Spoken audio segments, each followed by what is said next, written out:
At one point, I think during her visit to India 2 years ago, she had expressed her disappointment that India didn't do enough for the Burmese democracy movement. So how do you see this now she's coming into power, and how do you see in terms of government to government relationship with the new government here led by her?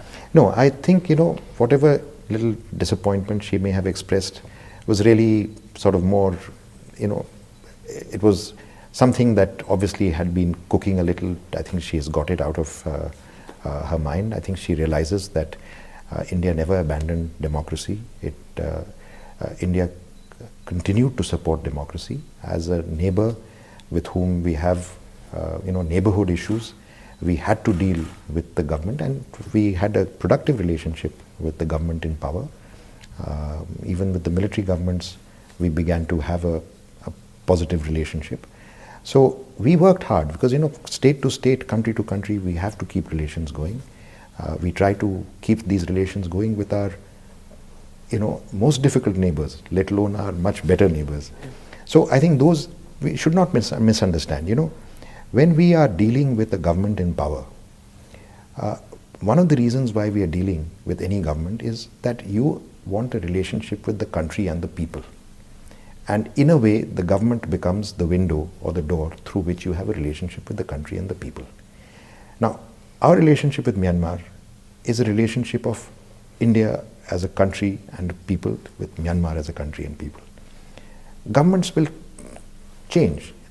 Now you have a more democratic system. Tomorrow another party could come into power or someone like that. But that basic relationship will continue. And that is the key. So we see that, there were constraints to the relationship that came from politics in the past, domestic politics and international politics, sanctions and other things. Those are gradually easing. So countries our two countries and people, business, tourism, people to people, cultural, economic, academic, very important part, education, health, all these areas, water will now find its level more easily. There are not dams everywhere. And so, a much more natural relationship will evolve. The main thing is this, that between our two countries, we don't really have problems. If we sit down today and I say, okay, what are the problems between Myanmar and India? There are none. Okay, maybe the only problem is that there is not an adequate or a sufficient relationship, one of lack, but not one of, let's say, an act of omission, not an act of commission. The potential for this relationship is also very strong. So we don't have problems, and we have, you talked about Act East policy. Prime Minister also has a very important part of his foreign policy is neighborhood first. So Myanmar falls into that neighborhood first policy. And our aim, our desire is to be a good neighbor of Myanmar and a good friend of Myanmar. I think we are on track for both. Indian government, I think it was former Prime Minister mentioned about helping Myanmar in terms of strengthening democratic institutions. So what are the things that India has been doing to sort of strengthen democratic institutions in the country, or strengthening the relationship between these two institutions, between the institution of two countries? Of course, primarily we have been doing this through the parliament. We have had a number of training missions in which our experts have come and spoken to the parliament here. Your parliamentarians, the secretariat of the Klutau have also visited India. They have seen the workings of our system. Our speaker has been here. Your speaker has been to India.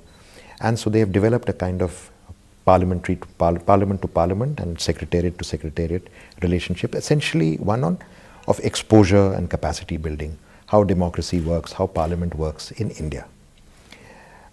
We have not as yet had a very active, let's call it a kind of, what you have a number of pro-democracy institutions, NGO type of institutions who are very active in the country.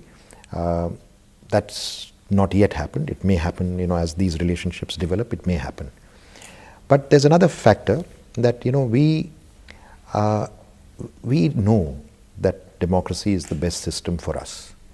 And we cannot have any other system given our size, population, economic disparities, linguistic variety, religious pluralism, and all that.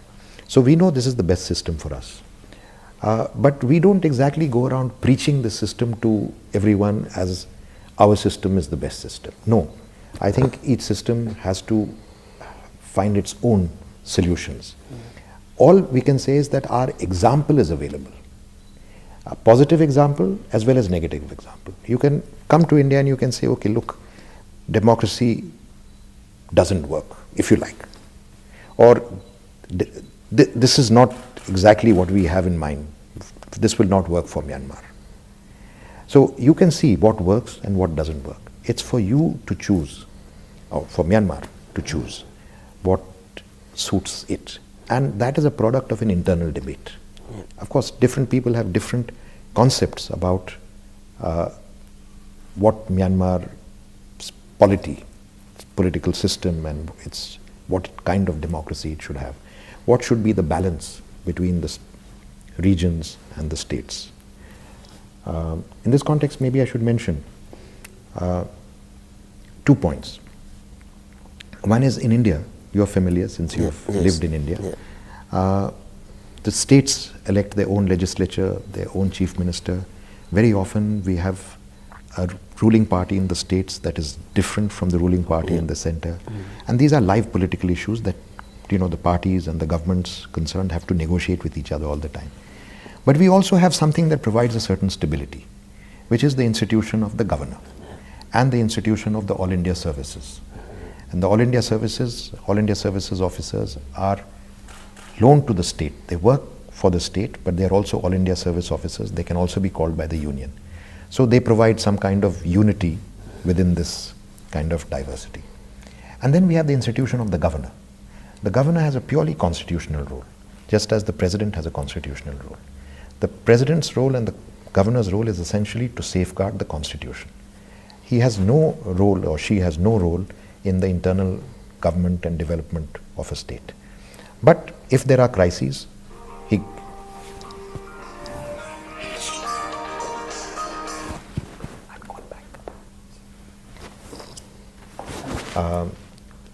if there are crises, they come into it.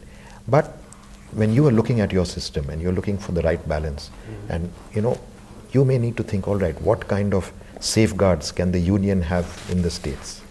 I don't know how many other countries have such an institution as the governor that can provide that little balance between the union and the state. These are just 2 ways that I think we have found a kind of solution. Now it's for Myanmar to see what kind of solution it will look for. The solutions that we have found are within the context of self-determination within the union. Now, these concepts can work in different ways. So we have found solutions where we have been able to give our ethnic states and our northeastern states in particular, even each of our individual states, a sense of identity, a sense of belonging, and the mechanisms to be able to make them work within the Union of India. Today, the Union of India is not in question. I have just one last question. You have been here for about more than 2 years, yes. No? So what are the sort of most exciting moments that you are having so far?